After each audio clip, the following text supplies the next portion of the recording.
All right. Hi, my name is Whitney McLeod, and I will be presenting the research conducted by Group 12.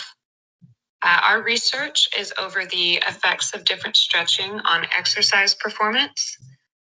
It has been suggested that stretching allows for muscles to acquire a certain level of elasticity that can ultimately enhance not only your mechanical movement, but also power output during exercise. And this information is what ultimately led to the development of our purpose behind our study. And that is, if stretching can enhance exercise performance, which stretching technique would result in the overall greatest improvement? To analyze the effects of different stretching techniques on exercise performance, we developed a study that compared the effects of static and dynamic stretches as measured by power output.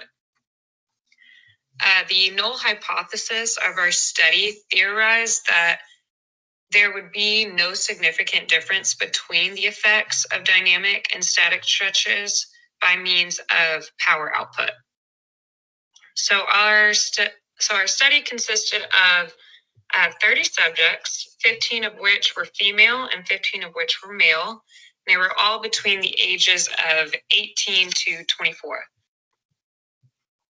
We then separated the participants into two groups based on the application of the stretching technique.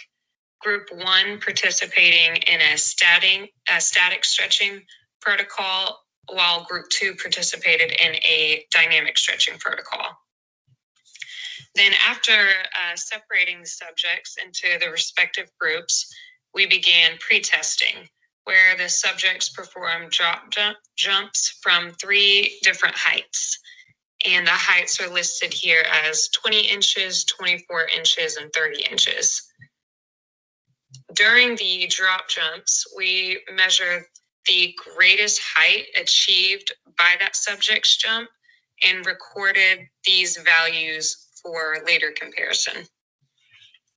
Then we began the actual stretching protocol, and that consisted of a 10-minute warm-up followed by stretches consistent with either the static technique for Group 1 or the dynamic technique for Group 2. After the stretching protocol was completed, participants engaged in post-testing, where the drop jumps were performed again and values similar to the pre-testing were measured and recorded.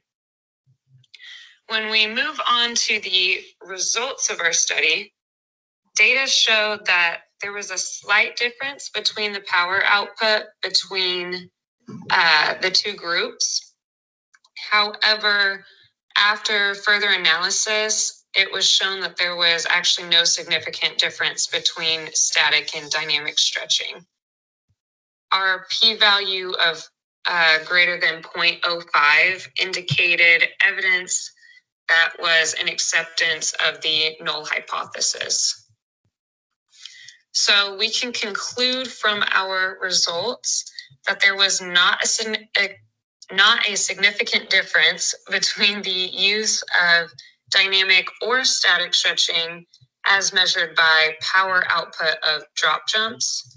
Thus, the null hypothesis for our study was accepted.